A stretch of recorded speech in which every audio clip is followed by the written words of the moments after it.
ప్రపంచంలో ఒకప్పుడు భారతదేశాన్ని కాపాడిన క్షత్రియుల కులదైవమైన ఏకైక దేవాలయము మన సంగారెడ్డికి 50 కిలోమీటర్ల దగ్గర అల్లాదుర్గము ఉన్నది అని మీకు తెలుసా?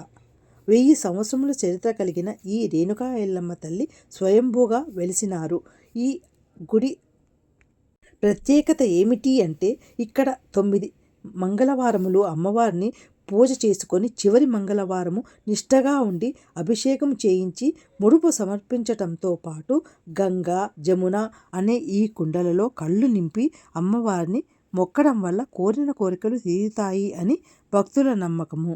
అలాగనే ఇక్కడ కోనేటి నీరు తాగడం వలన ఆరోగ్య సమస్యలు ఏమి ఉన్నా తీరిపోతాయి అట. నిజము చెప్పాలి అంటే ఈ ఆలయానికి నాగదేవతలు చుట్టుముట్టు నాగబంధంతో ఈ క్షేత్రానికి రక్షణగా ఉంటారు. ఈ ఆలయంలో అమ్మవారి భర్త అయిన జమదగ్ని మహర్షి ఆలయము, ఇంకోవైపు అమ్మవారి పుత్రుడు అయిన పరశురాముడి ఆలయము కూడా ఉంటుంది. మాఘమాసంలో వచ్చే పౌర్ణమి రోజు అంటే ఫిబ్రవరిలో అంటే ఆషాఢంలో చాలా ఘనంగా ఉత్సవాలు జరిపిస్తారు. వీటితో పాటు నవరాత్రులలో దసరా సమయంలో చాలా అద్భుతంగా వేడుకలు జరిపిస్తారు. నిజం చెప్పాలి అంటే దసరాకి అలాగే ఆషాఢంలో జనాల రద్దీ చూస్తే మీరు భయపడతారు. ఎందుకంటే ఇక్కడ గుజరాతు, రాజస్థాను, కర్ణాటక, మహారాష్ట్ర పక్క రాష్ట్రాల నుంచి ఇక్కడ అమ్మవారిని దర్శించుకోవటానికి చాలామంది భక్తులు వస్తారు. ఈ ఊరు శిల్ప సంపదలకు నీలము. ఎటు చూసినా పురాతన శిల్పాలు, శిల్పకళలు కనిపిస్తాయి. ఊర్లో కాదు, భూగర్భంలో కూడా వేల సంవత్సరముల ఆలయం ఉన్నది. వందల కొద్ది శిల్పాలు పూజలకు నోచుకోక శిథిలా వ్యవస్థకు చేరుతున్నాయి. పురాతన ఆలయాలు శిల్పాలకు కేరాఫ్గా మారినది. దీనిని దేవదుర్గము, శిలన్ కోట అని కూడా పిలుస్తారు. ఇక్కడికి వెళ్ళగానే కూలిపోయిన గోడలు, వందల వేల నాటి ఇండ్లు మనకు కనిపిస్తాయి. దారి పొడుగునా పురాతన విగ్రహాలు మనకు కనిపిస్తాయి. ఈ గ్రామంలో దొరికిన విగ్రహాలని పక్క ఊరిలో కూడా ప్రతిష్ఠించినారు ప్రజలు. 50 పురాతన ఆలయాలు, వందల శిల్పాలు అల్లాదుర్గంలో ఉన్నాయి. అల్లాదుర్గంలో ఉండే బేతాళుని గుడి దేశంలోనే 2వ గుడి. ప్రతి ఏడా ఇక్కడ నిర్వహించే జాతరకు వివిధ రాష్ట్రాల ప్రజలు పెద్ద సంఖ్యలో వస్తారు. ఈ గ్రామంలోని ఈశ్వరాలయంలో శివునితో పాటు పార్వతీ విగ్రహము మనకు దర్శనం ఇస్తుంది. గ్రామం మధ్యలో వీరభద్రుని గుడి ఉన్నది.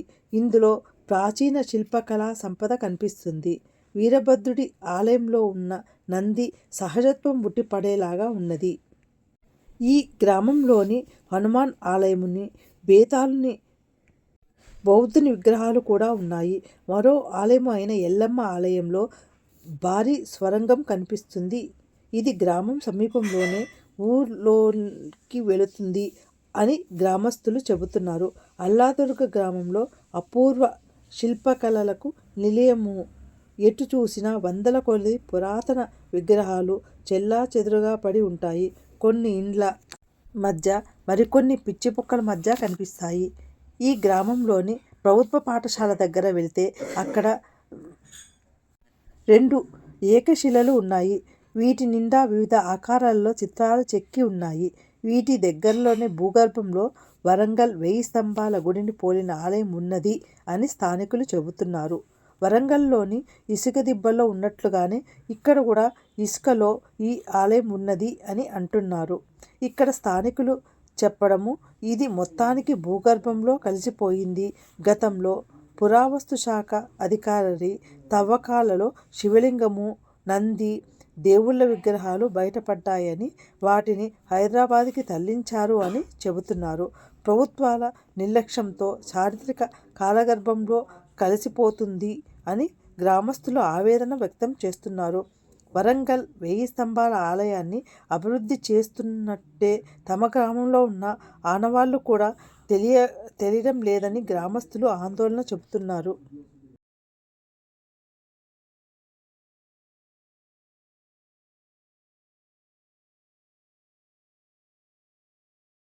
ఇంత మంచి పురాతన శక్తివంతమైన ఆలయాలను ప్రతి ఒక్కరూ సందర్శించాలి. మన దేవుళ్ళను మహిమలను, మన ఆలయాలకున్న ప్రత్యేకత ప్రతి ఒక్కరూ తెలుసుకోవాలి. ఇతరులకు చెప్పేటట్లుగా మనం తయారవ్వాలి. పూజలకు కూడా నోచుకొని విగ్రహాలు చెట్ల మధ్యలో కొన్ని శిథిలమై ఎక్కడంటే అక్కడ పడి ఉన్నాయి. మనము పట్టించుకోకపోతే ముందు తరాలకు ఏమీ ఆనవాళ్ళు ఉండవు. అందరూ తమ వంతుగా మన హిందుత్వాన్ని, మన గుళ్ళను పట్టించుకుందాము. భావితరాల వాళ్లకు ఆదర్శం అవుదాము. నేను చూపించిన అల్లాదుర్గం ఆలయము ఎంతమందికి నచ్చినది? ఎంతమంది చూసినారు? ఎంతమంది చూడాలి అని అనుకుంటున్నారు? నచ్చితే కమెంట్స్ రూపంలో తెలపండి. కొత్త వాళ్ళు అయితే లైక్ చేసి, షేర్ చేసి, సబ్స్క్రైబ్ చేయండి please. Thanks for watching my channel.